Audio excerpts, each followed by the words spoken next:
Hello विद्यार्थी मित्रों, आज आप धोरण 9 चैप्टर नंबर 10 हेरोनનું સૂત્રની ચર્ચા કરશું। તો હેરોનનું સૂત્ર શું છે, શું કામ જરૂરત પડી અને એનો ઉપયોગ શું છે એ આપણે ચેપ્ટરમાં જાણવાનું છે। ચેપ્ટર બહુ સહેલું છે, બસ એક સૂત્ર યાદ રાખવું પડશે। આપણે નોર્મલી ત્રિકોણનું ક્ષેત્રફળ 1/2 પાયો ગુણ્યા વેદ એવી રીતના શોધતા હોય।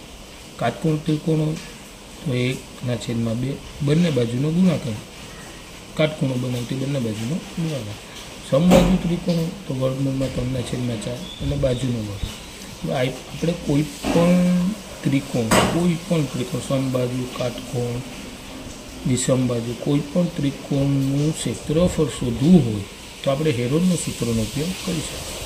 હેરોનના સૂત્રનો ઉપયોગ સિમ્પલ છે, એક જ ચેપ્ટરમાં આપણે એક જ સૂત્ર યાદ રાખવાનું છે। આ સૂત્ર પરથી આખું ચેપ્ટર તમને આવડી જશે। તો સૂત્ર એમ છે, વર્ગમૂળમાં s ગુણ્યા s minus a, s minus b અને s માઇનસ c। અહીંયા a, b અને c આ ત્રણેય બાજુનું માપ છે। હવે અહીંયા આપણને દેખાશે s શું છે, s અર્ધ પરિમિતિ છે। હવે આ પરિમિતિ શું અને અર્ધ પરિમિતિ શું? આ ત્રિકોણ છે, માની લો ધારો કે આનું માપ 12 છે, આનું 13 છે અને આનું 15 છે। તો 12 અને 13 25 અને 15 કેટલું થાય? 40। આ શું થયું? એની પરિમિતિ થઈ। શું થયું? પરિમિતિ। અર્ધ પરિમિતિ એટલે કે આનાથી અડધું, તો અર્ધ પરિમિતિ કેટલી થાય? 20 થાય। એવી રીતના અર્ધ પરિમિતિ છે। હવે અર્ધ પરિમિતિ એ શોધવા માટેનું સૂત્ર શું છે? તો મેં અહીંયા તમને કીધું, જો આપણે a બરાબર 12 લખીએ, b બરાબર 13 લખીએ અને c બરાબર 15 લખીએ છેદમાં 2, તો 12 અને 13 25 ને 15 40 ને છેદમાં 2, તો અર્ધ પરિમિતિ આવશે 20। સિમ્પલ છે। એવી રીતે તો ચાલો આપણે સ્વાધ્યાય 10.1 પહેલા દાખલા તરફ જઈએ। સાવ સિમ્પલ છે, ગભરાવાનું નથી। એક સૂત્ર ઉપરથી જે સૂત્ર મેં તમને કીધું હતું, વર્ગમૂળમાં s minus a, s minus b અને s માઇનસ c, આ સૂત્ર ખાલી યાદ રાખવાનું છે। એના ઉપરથી દાખલા બધા જ આ ચેપ્ટરના આવી જશે। તો હવે એમાં એવું લખેલું છે કે એક સ્કૂલનું હોલ્ડિંગ છે, જેમાં સ્કૂલ અહેડ એવું લખેલું છે, જેની બાજુનું માપ a છે। હવે બધી જ બાજુનું માપ a છે એટલે આ સમબાજુ ત્રિકોણ કહી શકાય, બરાબર છે। હવે એની પરિમિતિ 180 સેન્ટીમીટર છે ત્રિકોણની, અને એનું ક્ષેત્રફળ આપણે શોધવાનું। માની લઈએ કે આવું કંઈ પાટિયું હશે, બધી જ બાજુ સમાન છે, એમ સાઇઝ, અને ટોટલ પરિમિતિ 180 સેન્ટીમીટર છે। તો હવે આપણે પહેલાં તો અર્ધ પરિમિતિ શોધી લઈએ। તો અર્ધ પરિમિતિ કેવી રીતના શોધાય? અર્ધ પરિમિતિ s પરિમિતિના છેદમાં 2, એનાથી અડધી પરિમિતિ કેટલી આપેલી છે? 180 છેદમાં 2। અર્ધ પરિમિતિ આપણને થશે 90 સેન્ટીમીટર। સેન્ટીમીટર લખતા ભૂલાવ નહીં, એકમ છે। તો હવે અર્ધ પરિમિતિ આપણને મળી ગઈ છે, તો આપણે એના ઉપરથી બાજુનું માપ શોધી શકીએ। તો હાલો, અર્ધ પરિમિતિનું સૂત્ર શું છે? s બરાબર a plus b plus c છેદમાં 2। હવે અહીં a શું છે? a છે, b પણ શું છે? a, અને c પણ a છેદમાં 2। અર્ધ પરિમિતિ આપણને એ મળી ગઈ છે 90 સેન્ટીમીટર, તો અહીંયા 90 લખી શકાય। તો આપણે એ શોધવા માટે 2 ને આ બાજુ લાવીએ તો ગુણાકારમાં થાય, 90 ગુણ્યા 2, a plus a plus a એટલે 3a થાય। હવે 90 દુ 180 થાય અને 3a, એ શોધવા માટે 3 ને ભાગાકારમાં લાવવા પડે, તો a બરાબર 180 છેદમાં 3, એટલે a બરાબર આપણને મળશે 60 સેન્ટીમીટર। આ આપણું શું થઈ ગયું? અડધું કામ અહીંયા કમ્પ્લીટ થઈ ગયું। એ એટલે બાજુનું માપ આપણને મળી ગયું છે। હવે આપણે હેરોનનું સૂત્રનો ઉપયોગ કરીએ। તો હેરોનનું સૂત્ર, હવે અહીંયા હેરોનનું સૂત્ર શું છે? મેં તમને કીધું એ પ્રમાણે વર્ગમૂળમાં s minus a, s minus b, s minus c, અહીંયા ધ્યાન આપજો, વર્ગમૂળ છે એટલે વર્ગમૂળમાંથી 12 કેમ કાઢવું એ હું તમને શીખવાડું. તો એસ વર્ગમૂળમાં પહેલાં જવા દે. એસ શું છે આપણી પાસે 90 સેન્ટીમીટર. કેટલું છે? 90. એસ કેટલું છે? 90. એ આપણને કેટલું મળ્યું? 60. એવી જ રીતના એસ 90. બી કેટલું મળ્યું? તો કે એ જેટલું સમબાજુ છે એટલે 60. એસ કેટલું મળ્યું? એવી જ રીતના 90 અને 60. ચાલો હવે અહીંયા આપણે કરીએ સાદું રૂપ આપીએ તો વર્ગમૂળમાં 90. અહીંયા કઈ નિશાની હોય? ગુણાકાર. 90 - 60 કેટલા થાય? 30. 90 - 60 કેટલા થાય? 30. 90 - 60 કેટલા થાય? 30. સિમ્પલ છે. હવે આપણે આને વર્ગમૂળમાંથી કાઢવું છે એટલે આના ભાગ પાડીએ. 90 ને આપણે કઈ રીતના લખી શકીએ? 3 × 3 એટલે 9 × 10 એટલે 90. આવી રીતના લખી શકીએ કે નહીં? બરાબર. હવે અહીંયા 30 ને કેવી રીતના લખી શકીએ? 3 × 10. એ 30 ને 3 × 10. 30 ને 3 × આ વર્ગમૂળમાંથી કાઢવા માટેનો વર્ગ હોવો જરૂરી છે. તો અહીંયા હું તમને દેખાડું. સિમ્પલ છે. 3 કેટલી વખત છે? 1 2 3 4 5.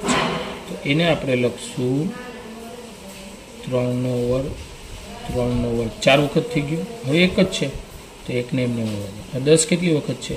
1 2 3 અને 4. તો 10 નો વર્ગ 10 નો વર્ગ. ચાલો તો આ વર્ગમૂળ વર્ગ છે આનો વર્ગમૂળમાં તો 12 આવી જશે. તો 3 × 3. અહીંયા 10 બી 12 આવી જશે. આ 10 પણ 12 આવી જશે. અંદર વધશે કોણ? વર્ગમૂળમાં 3. તો 3 તેરી 9. 9 × 10 × 10 એટલે 100 વર્ગમૂળમાં 3. તો આપણો ફાઇનલ આન્સર આવશે 900 વર્ગમૂળમાં 3. એકમ શું લખશું? સેન્ટીમીટર. ક્ષેત્રફળ છે એટલે વર્ગ. અહીંયા આપણો દાખલો એકદમ સિમ્પલ છે. વિદ્યાર્થી મિત્રો, આપણે દાખલા નંબર 1 જોયો જે સિમ્પલ હતો. આ દાખલો થોડો ટફ પડશે. ધ્યાન આપજો. એક ફ્લાયઓવર છે. જે હાઈવે ઉપર તમને ફ્લાયઓવર દેખાવામાં આવે ને એક દિવાલ છે. હવે દિવાલના માપ આવી રીતના છે. એક દિવાલનું માપ 120 મીટર છે, બીજી દિવાલનું માપ 122 મીટર છે અને ત્રીજી દિવાલનું માપ 22 મીટર છે. હવે આ દિવાલનો ઉપયોગ જાહેરાત માટે આપવાનો છે. તો હવે જાહેરાતમાં આપવા માટે 1 વર્ષનું પ્રતિ મીટર સ્ક્વેર ભાડું 5000 છે. તો આ ભાઈને 3 મહિના માટે ભાડે જોઈએ છે. તો એને કેટલું ભાડું ચૂકવવું પડશે? એકદમ સિમ્પલ છે. હવે પહેલાં આપણે હેરોનના સૂત્રનો ઉપયોગ કરીએ. એ પહેલાં આપણે અર્ધ પરિમિતિ આની શોધી લઈએ. તો અર્ધ પરિમિતિ ગોતવા માટે S બરાબર A plus B plus C છેદમાં 2. તો અહીંયા A કેટલું છે? હવે કોઈને બી એ ધારી લો 122 મીટર. B કેટલું છે? 120 અને C 22 મીટર છેદમાં 2. આ ત્રણેયનો સરવાળો કરતાં આપણને કેટલો મળશે? 122 અને 120 કેટલું થાય? ચાલો સરવાળો કરો. 122 પ્લસ 120 પ્લસ 22. તો આપણે એનો સરવાળો કરીએ તો આપણને મળશે 264. કેટલો મળશે? 264 છેદમાં 2. તો આપણને અર્ધ પરિમિતિ મળશે 132 મીટર. એટલે આપણને એસ મળી ગયું. એનું માપ છે, બીનું માપ છે અને સીનું માપ છે. તો હેરોનના સૂત્રનો ઉપયોગ કરીએ. તો હેરોનનું સૂત્રનો ઉપયોગ કરીએ. હેરોનનું સૂત્ર આવી રીતના કંઈ છે.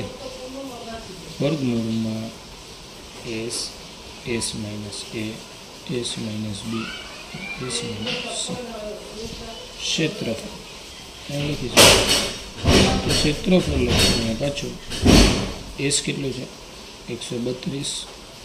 ચાલો એસ 132. એ કેટલું છે? 122. હાલો 132. બી કેટલું છે? 120. હાલો પાછું એસ 132 અને સી કેટલું છે? 22. ચાલો ક્ષેત્રફળ પાછું ગોઠીએ.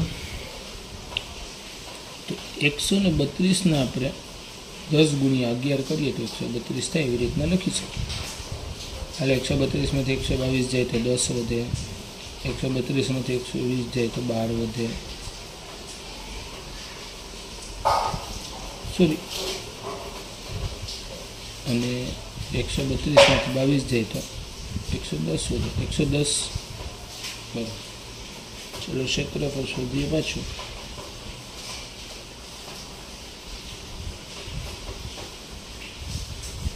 અહીંયા 132 એટલે 11 ગુણ્યા 12 થાય. હાલો 12 ગુણ્યા 11 ગુણ્યા 10 ગુણ્યા 12. હાલો 110નું વિભાજન કરીએ તો 10 ગુણ્યા 11 લખી શકાય ને.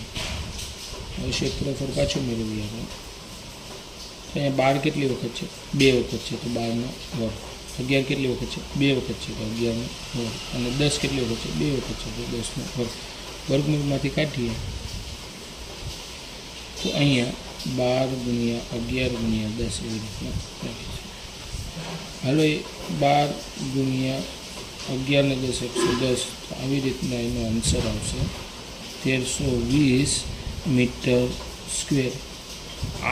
આનું ક્ષેત્રફળ 1320 આપણને મળી ગયું છે. હવે આપણને એનું ભાડું ગોતવામાં આસાની રહેશે. કેવી રીતના મળ્યું? પહેલાં આપણે એસ અર્ધ પરિમિતિ કીધી, a plus b plus c. એ આપણે 120 ધારી લીધા, b 120 અને c 22/2 અર્ધ પરિમિતિ 132 મીટર. એવી રીતના ક્ષેત્રફળ ગોતવા માટે હેરોના ક્ષેત્રફળનો ઉપયોગ કર્યો. તો અહીંયા એસ બરાબર 132, a બરાબર 122, b બરાબર 120 અને c બરાબર 22નો ઉપયોગ કર્યો.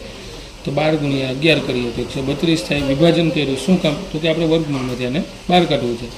હવે આમાંથી 132માંથી 122 જાય તો 10 વધે, અહીંયા 12 વધે અને 110 વધે. તો 110ને આપણે 10 ગુણ્યા 11 કરીએ. એવી રીતના 12નો વર્ગ, 11નો વર્ગ અને 10નો વર્ગ. વર્ગમૂળમાંથી કઈ થાય એટલે 12 ગુણ્યા 11 ગુણ્યા 10 ત્રણેયનો ગુણાકાર કર્યો તો 1320 મીટર સ્ક્વેર થશે. અહીંયા આપણે અડધું કામ ફિનિશ. આપણે આગળ વધીએ. હવે આપણે અહીંયા રકમમાં જરા પાછું જવાનું છે. અહીંયા કીધું છે પ્રતિ મીટર સ્ક્વેરનું ભાડું વર્ષ માટે, પ્રતિ વર્ષ 5000 મીટર સ્ક્વેર. તો આપણે તો 3 મહિનાનું જ ગોતવાનું છે. તો આપણે અહીંયા ઉપયોગ કરીએ થોડો. અહીંયા આપણે લખશું 12 મહિનાનું ભાડું 5000 રૂપિયા હોય પ્રતિ મીટર સ્ક્વેર. તો 3 મહિનાનું કેટલું થાય શોધી શકીએ ને આપણે.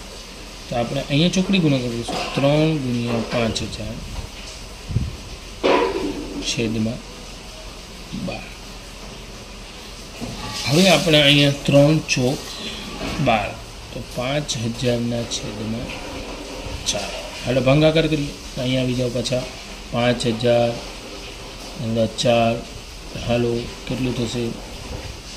12 ચોક 48. હાલો અહીંયા વધશે 2 ઉપરથી ઉતારી 0. બરાબર.